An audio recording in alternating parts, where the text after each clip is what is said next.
আমি তো ওর সঙ্গে কথা বললাম, প্লাস ডিটেল হিস্ট্রি নিলাম যে একদম শুরু থেকে কি হয়েছিল। ও আমাকে সবকিছুই বলেছে, কিন্তু কথার মধ্যে আমার মনে হয়েছে কিছু জায়গায় অসঙ্গতি আছে, যেটা আমার একটু আমি কনফিউজ।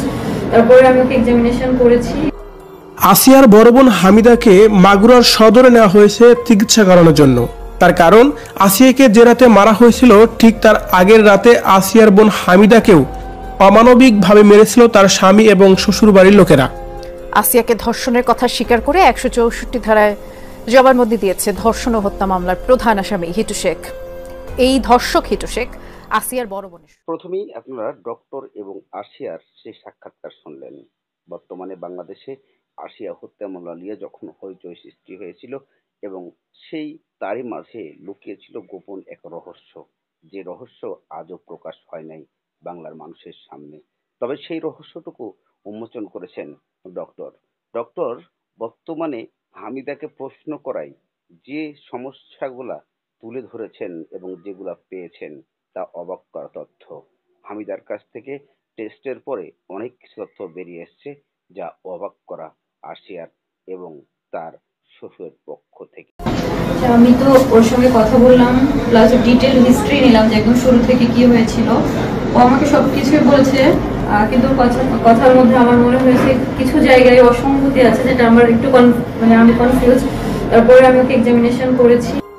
আসিয়ার বড় বোন হামিদাকে মাগুরার সদরে নেওয়া হয়েছে চিকিৎসা করানোর জন্য। তার কারণ, আসিয়াকে যে রাতে মারা হয়েছিল ঠিক তার আগের রাতে আসিয়ার বোন হামিদাকেও অমানবিকভাবে মেরেছিল তার স্বামী এবং শ্বশুরবাড়ির লোকেরা।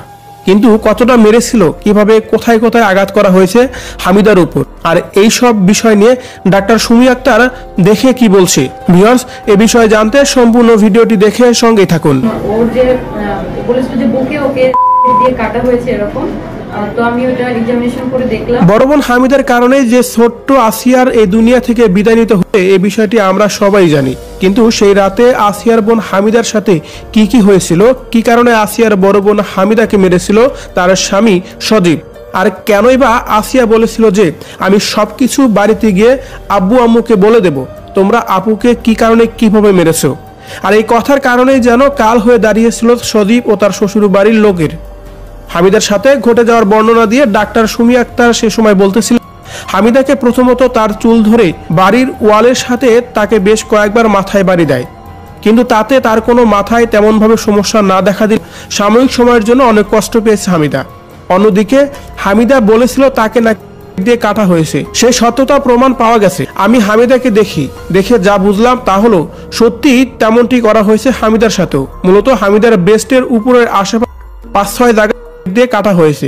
দুই পাশে মেইনলি ব্রেস্টের উপরে এক এক পাশে ৫-৬টা করে একদম ইনসাইজ উন্ড আছে, মানে একদম ক্লিন কাট উন্ড সম্ভব দিয়ে করা হতে পারে টাইপের কিছু। তবে যতটুকু হয়েছে তাতে করে ওষুধ পানি খেলে ঠিক হয়ে যাবে, বড় ধরনের কোনো সমস্যা হবে না। তাকে যে কাটা হয়েছে এটা সত্য। এ সময় ডাক্তার সুমি আক্তার আরো বলেন, হামিদার সাথে আমি কথা বলে যতদূর বুঝতে পেরেছি তাকে অনেক মারধর করা হয়েছে। তবে হামিদা এখন যে অনেক বেশি মেন্টালিটি ট্রমার মধ্যে দিয়ে আছে, তাই শারীরিক সমস্যার জন্য যে ওষুধগুলো দিয়েছি সেগুলো খেলে ঠিক হয়ে যাবে আশা। আর মেন্টালি ট্রমা থেকে বের হতে হলে তার আরো কিছু আলাদা চিকিৎসা করা লাগবে, আমরা পরবর্তীতে সেগুলা করে দেব। এভাবে যেন আসিয়ার বোন হামিদাকে শারীরিকভাবে কতটা নির্যাতন করেছে সেসব বর্ণনা দিয়ে কথাগুলো বলছিলেন মাগুরার ডাক্তার সুমি আক্তার। এদিকে রবিউল ইসলাম নয়ন নামের এক ব্যক্তি বিএনপির চেয়ারপারসন বেগম খালেদা জিয়ার কনিষ্ঠ পুত্র তারেক রহমানের নির্দেশে আসিয়ার পরিবারের সকল দায়িত্ব তারা তুলে নিয়ে, যার কারণেই আসিয়াকে চিকিৎসা করানোর জন্য মাগুরায় সদরে নিয়ে গেছেন, আর সেখানেই তার চিকিৎসাও হচ্ছে। এবং কি ডাক্তার হামিদাকে দেখে এভাবে বর্ণনাও দিচ্ছিলেন তার শারীরিক অবস্থা নিয়ে, বলছিলেন হামিদার শরীরে দিয়ে কাটা হয়েছে ব্রেস্টের আশেপাশে, বেশ কয়েকটা জায়গায়ও কাটা হয়েছে।